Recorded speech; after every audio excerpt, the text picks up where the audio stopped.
especially when it's a design degree and people say, you just draw, what is there to be tired of? When design is 90% computer work and you have to spend 10 plus hours on 3D software burning your eyes out. And that is in case you don't have any problems or you just work in only one software, which for me it's definitely not the case because I work in 3D softwares too and my computer cracks because of that. It's a nightmare. But that's beside working in Photoshop and doing all the work when it comes to finding inspiration and everything that's behind the creative process. Don't forget about your spine. Don't forget about your posture. A lot of the time you just forget that you need to eat or drink water or just go to the bathroom and you realize that when your bladder almost explodes.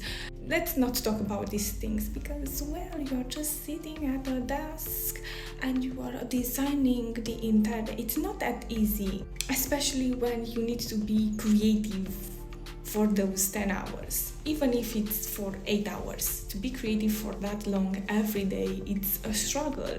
You need breaks, you need time to think, you need to just be with your thoughts in order for the ideas to actually come to you. And when an idea comes, it's in two scenarios. Either you are in the shower or on the toilet, or you want to go to sleep. And you cannot go to sleep because if you go to sleep, you will forget the idea. So you need to at least put the idea on paper or record something in order for that idea to not be sent to the oblivion by the next day.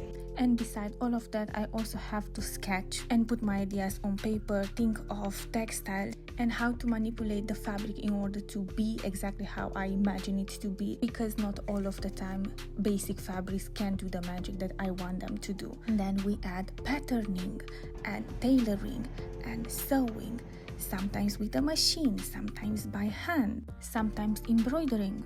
And that's the life of being a fashion designer that creates an entire product, not just standing at a desk with my eyes in a computer. And don't even get me started on productivity when it comes to being creative and being in a creative industry. Let's talk about that in another video.